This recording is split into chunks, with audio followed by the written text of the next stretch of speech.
Hello everyone, this is Krotek giving you Game 3, I believe, in a best of 7 matchup between Renson and RiseN here on Metalopolis.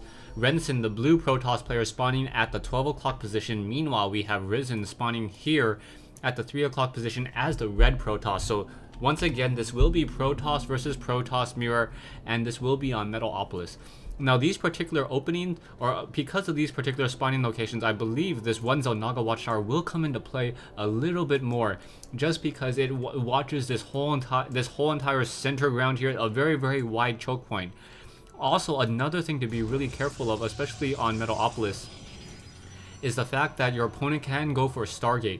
Now, if your opponent does use a Stargate push, because of the close flight distance between these two locations, it is possible to rush in with a Void Ray and deal a lot of damage very early. This game is part of patch 1.1.1, so the Void Rays were not debuffed in this particular patch. We'll be able to deal the full, I believe, 46 damage per second if they get up to that fully charged prismatic core. Now back in the base of Renson. Renson now I'm finally going to be throwing down a gateway and warping in a gateway right here and now doing some scouting.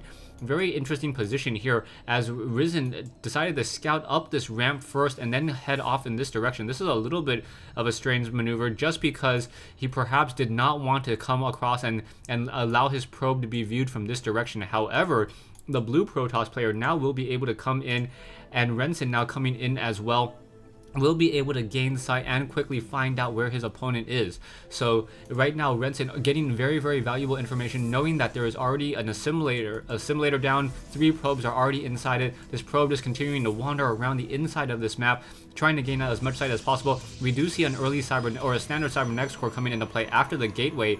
Meanwhile, over here, Renson is essentially doing the same exact thing. We should be seeing a cybernetics core come in as well, as now Renson just realizes that he is not going, or this is going to be a close spawning location. Now we have a pylon being warped in from over here. So with this pylon being warped in over here, it will detect any drops and perhaps detect any Void Rays or Phoenixes that may be trying to fly across that gap.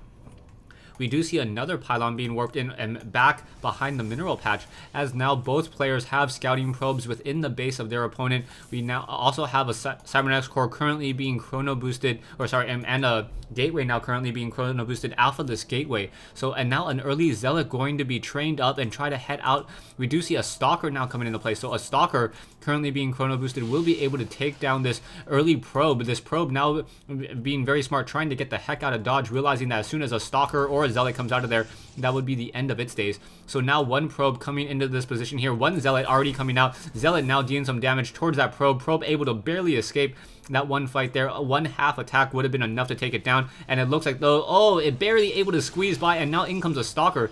So that stalker now starting to shoot and try to push back that zealot. That zealot will be forced to pull back, and just pull back may actually take some critical damage there. However, there is going to be a stalker on the high ground, and that stalker on that high ground will be able to push back this stalker here. However, critical damage was dealt. Zealot unable to heal up any of its natural hit points without any medevacs. And now a stalker activating this Naga Watchtower here. Taking a look at the production tab, we now see 2 additional gateways being warped in, and along with a robotics facility. So a robotics facility now coming into play.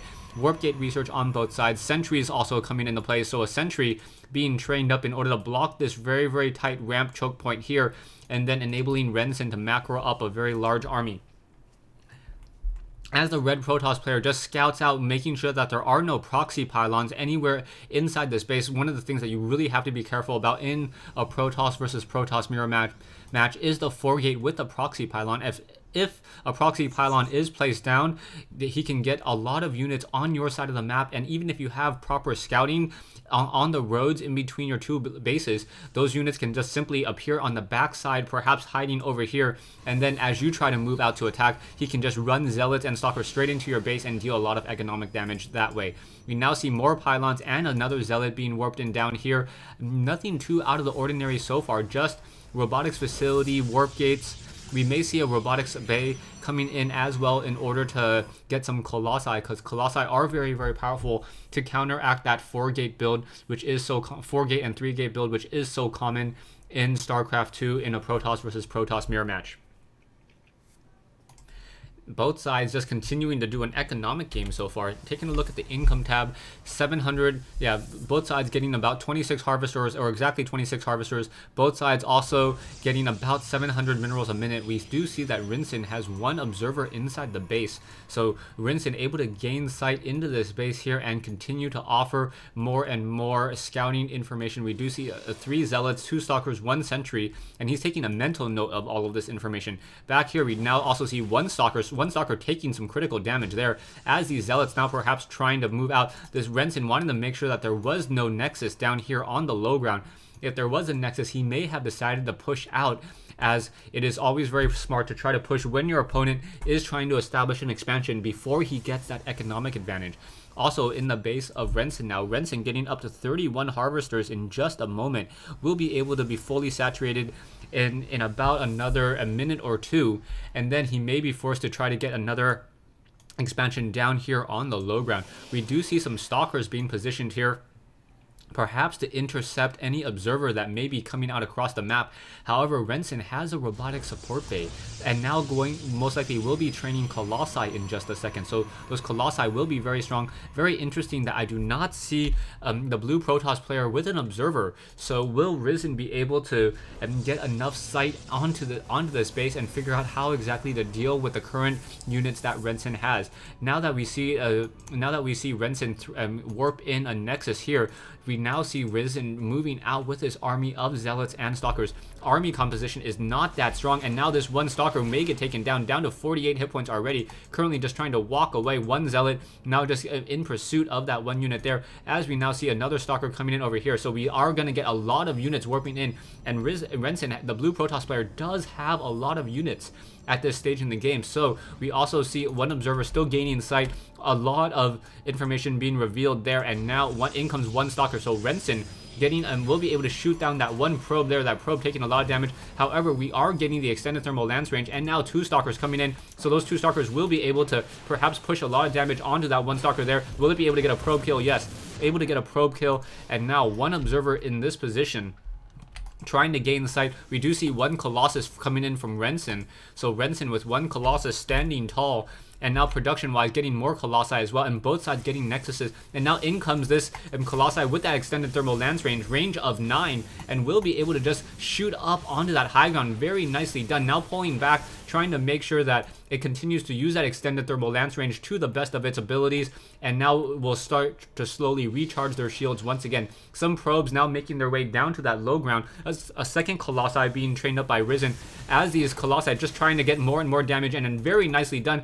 These Colossi able to just traverse that cliff and deal a lot of damage. Will these zealots be forced to try to run up this very, very narrow choke point here, as a second unit now coming into position? These Colossi just coming back, able to get off 1 kill on that stalker, so nicely done there. And now these Colossi, even though they're not killing that many units, are dealing a lot of damage. So as these units are getting weaker and weaker, the upcoming fight will see Renson's unit fall down much more quickly, and now trying to take down 1 zealot as it's currently being warped in, and now a 3 Colossi. So these 3 Colossi will be able to deal a lot of damage very quickly. Now pulling back once again, trying to use that move and attack ability, and now pulling back even further. So we do see the Colossi of Renson also do not have the range research, so now just trying to just come in and deal more damage. Another stalker taken down. So RiseN doing a very good job just using 3 Colossi, and may be able to take this game just because of these Colossi. However, 1 Colossi down to 34 hit points.